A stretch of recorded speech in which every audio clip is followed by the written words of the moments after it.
Hello दोस्तों, एक बार फिर से आपका स्वागत है mobile study point with Sonu mobile में। हम कल सेकंड ग्रेड का जीके का प्रश्न पत्र सॉल्व कर रहे थे। यूनिट नंबर 2 में हम आगे के प्रश्न को सॉल्व करेंगे। चलो बढ़ते हैं अगले प्रश्न की तरफ। पहला प्रश्न है, किस स्थान पर सरस्वती नदी के लुप्त होने का उल्लेख महाभारत में हुआ है? तो हमको पता होना चाहिए कि सरस्वती वैदिक काल से चली आ रही है। सरस्वती को हम पहले दुष्वती नदी के नाम से जानते थे।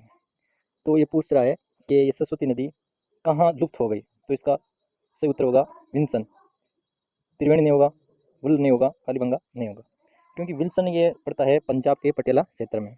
वहाँ इसका नदी का लुप्त होने का उल्लेख मिला है। चलो पढ़ते हैं अगले प्रश्न की तरफ। दूसरा प्रश्न है, महान सीमा भ्रंश राजस्थान के किस जिले से नहीं गुजरता है? कोटा, चित्तौड़गढ़, सवाई माधोपुर, भीलवाड़ा। तो हमको पता होना चाहिए कि महान सीमा भ्रंश होता क्या है। सर्वप्रथम ये हमको पता होना चाहिए। तो महान सीमा भ्रंश ये हाड़ौती प्रदेश होता है, वो महान सीमा भ्रंश के नाम से जाना जाता है, जिसमें कोटा आ जाएगा, चित्तौड़गढ़ आ जाएगा, सवाई माधोपुर आ जाएगा और बूंदी आ जाएगा। इसमें अलग होगा भीलवाड़ा। तो ये पूछ रहा है कि नहीं गुजरता, तो इसका सही उत्तर हो जाएगा भीलवाड़ा। चलो हम अगले प्रश्न की ओर बढ़ते हैं। अगला प्रश्न है, बर, परवेरिया, शिवपुर, देबारी और सूरा का संबंध किससे है? क्या ये पर्वतचोटियाँ हैं, या दरा है, या घाटी है, या पठारी क्षेत्र है? तो इसका सही उत्तर होगा ये क्या है, दरे है। बर दरा जो कि पाली में स्थित है।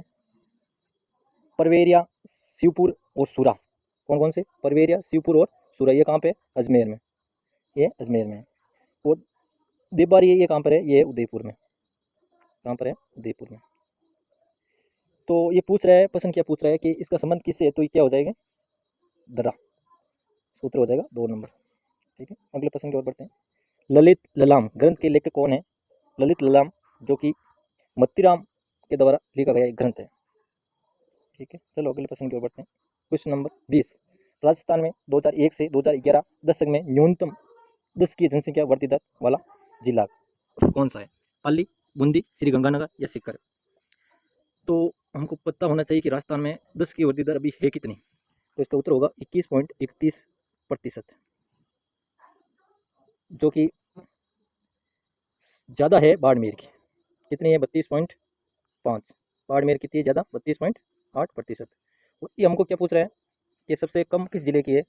तो वो जिला होगा गंगानगर, जिसकी है 10%। ठीक है, चलो अगले प्रश्न की ओर बढ़ते हैं। अगला प्रश्न है, कुसुम्बा निम्नलिखित में से किससे संबंधित है? ये पूछ रहा है कि कुसुम्बा का संबंध किससे है? विवाह संस्कार से नहीं है, खाद्य सामग्री से नहीं है, अफीम व शराब। इसका उत्तर सही होगा अफीम व शराब, क्योंकि ये पहले कुसुम्बा नमक पहले से चला आ रहा है। इसका उपयोग राजपूतों के कुंवर के रूप में उनको पिलाने के लिए किया जाता था। चौथा ऑप्शन है, परंपरागत हथियार ये नहीं है। तो इसका उत्तर क्या हो जाएगा? 3 नंबर। अगले प्रश्न की ओर बढ़ते हैं। किस शासक ने राजस्थान यूनियन बनाने के उद्देश्य से 25-26 जून 1946 को सम्मेलन आमंत्रित किया था? ये पूछ रहा है कि 25-26-1946 को राजस्थान यूनियन बनाने के लिए किसने आमंत्रित किया था? इसका उत्तर होगा भूपाल सिंह। और ये कहाँ हुआ था? ये हुआ था उदयपुर में। ठीक है, अगले प्रश्न की ओर बढ़ते हैं। शुष्क वन अनुसंधान संस्थान आपरी की स्थापना कब हुई थी? ये आपरी जो कि कहाँ पे? जोधपुर में। और इसकी स्थापना पूछ रहा है, तो इसकी स्थापना हुई थी 1985 में। चलो हम इससे डिटेल सी बात करें तो एक आपरी है, एक जाफरी के नाम से भी जाना जाता है, जो कि उसकी स्थापना हुई थी 1959 में, काजरी की। और इसके पहले शुष्क अनुसंधान केंद्र, इसकी स्थापना 1952 में हुई थी, बाद में 1957 में हुई थी, और आखिरकार 1985 में आपरी की स्थापना हुई थी। चलो हम आगे बढ़ते हैं 24 नंबर प्रश्न की ओर। किस चौहान रानी ने अपना नाम के सिक्के चलाए थे? किस चौहान रानी ने अपने नाम के सिक्के चलाए थे? तो इसका उत्तर कपूर देवी, सायरी देवी, सोमल देवी या सायली देवी? तो इसका उत्तर होगा सोमल देवी। ये अजिराज की पत्नी थी। अजिराज जो कि चौहान राज्य के संस्थापक थे, उसकी पत्नी सोमल देवी। सोमल आपने नाम सुना होता है, सोमलता इसका सही नाम है। तो इसको सोमल देवी के नाम से भी जाना जाता है। चलो अगले प्रश्न की ओर बढ़ते हैं। डट की उपबोली किस भाषा से संबंधित है? मेवाड़, ढूंढाड़ी, मारवाड़ी या हाड़ौती? तो इसका सही उत्तर होगा मारवाड़ी। मारवाड़ी की उपबोली है। मारवाड़ी की उपबोली और भी है, जिसका नाम है, एक तो है थली, एक है गोडवाणी। ये इन मारवाड़ी की उपबोली के नाम से जाना जाती है। अगला क्वेश्चन नंबर 26 नंबर, निम्नलिखित में से कौन सा व्यूह सही सम्मिलित नहीं है? ये पूछ रहा है, इनमें से सही नहीं है। हमी रासो जोधराजगी है, बीसल देव रासो नरपति नाले, ये भी है। इसका एक ट्रिक है याद रखने का, नर कितने थे? 20। ऐसा ट्रिक मैंने बना रखा है, आप देख लेना।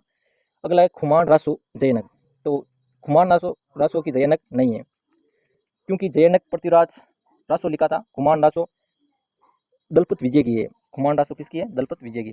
इसका खुमान रासो का दलपत विजय होगा। और अगला है संगत रासो जो कि गिरधर आसिया, ये सही है। तो इसका 3 नंबर सही होगा। अगले प्रश्न की ओर बढ़ते हैं। सोमपुरा शैली जानी जाती है, ये पूछ रहा है सोमपुरा शैली क्या है? तो आपको जानकारी के लिए मैं बता देता हूँ कि सोमपुरा ये गुजरात की एक बोली है। यहाँ के लोग नागर शैली में मंदिर निर्माण के लिए, स्थापत्य कला के लिए जाना जाता है। तो इसका सही उत्तर होगा स्थापत्य कला। चलो अगले प्रश्न की ओर बढ़ते हैं। राजस्थान की निम्न नदियों पर विचार कीजिए। तो ये इसमें ए सम्मिलित आपको छांटना है। तो इसके लिए माई अरब सागर में गिरती है, साबरमती भी अरब सागर में गिरती है, लुणी भी अरब सागर में गिरती है। ये चंबल जो कि बंगाल की खाड़ी में गिरती है। तो इसका सही उत्तर हो जाएगा ACOD। ACOD किस में है? 4 नंबर। इसका उत्तर हो जाएगा 4 नंबर। ठीक है, अगले प्रश्न की ओर बढ़ते हैं।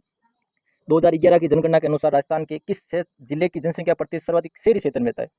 ये पूछ रहा है शहरी क्षेत्र में ज़्यादा कौन सी जनसंख्या निवास करती है किसी जिले की? तो इसका उत्तर होगा कोटा, जो कि कोटा की कुल जनसंख्या का 60% कोटे में निवास करता है जनसंख्या का। अगले प्रश्न की ओर बढ़ते हैं। बाप बोल्डर बेड राजस्थान की किस जिले से संबंधित है? तो कि बाप बोल्डर बेड है जो कि जोधपुर में स्थित है। तो ये आज के प्रश्न थे, आपको कैसे लगा बताइए ज़रा, कमेंट कीजिए और चैनल को सब्सक्राइब करिए और शेयर भी कीजिए। एक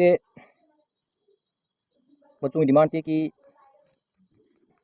1 नंबर प्रश्न था वो कोपेन वाला, उसको समझाइए। तो आपको मैं एक बार उसको समझा देता हूँ। जैसे कि ये राजस्थान है, तो इसमें AW आएगा, वो आएगा दक्षिणी राजस्थान में। ठीक है, दक्षिण राजस्थान में जैसे कि बांसवाड़ा, डूंगरपुर, बांसवाड़ा, प्रतापगढ़ और झालावाड़ और कोटा इसमें आ जाएगा। यहाँ पर CWG में हाड़ौती प्रदेश, अलवर, भरतपुर, धौलपुर, करौली आ जाएंगे। और BSHW में बाड़मेर आ जाएगा, जालौर आ जाएगा। और बाकी जो भी अरावली प्रदेश की जहाँ भी यहाँ तक का एरिया इसमें आ जाएगा। BWSW में बीकानेर, जैसलमेर और गंगानगर इसमें शामिल हो जाएंगे। इसमें अधिकतर पूछा जाता है, कंफ्यूज करता है कि बाड़मेर का संबंध किससे? तो हम क्या करते हैं, BWSW में कर देते हैं मरुस्थल को जान के, परंतु ये बाड़मेर है ना, BSHW में आएगा। ठीक है, ये ध्यान रखिए। तो आपको ये क्लास कैसी लगी कमेंट करें, शेयर करें और सब्सक्राइब करें। और ये आपको वीडियो क्लियरिटी से नहीं दिख रहा तो इसकी थोड़ी सी क्लियरिटी बढ़ा लीजिए। और आप अगर को धीमी लग रहा है तो इसको स्पीड से देख सकते हैं। धन्यवाद, थैंक यू।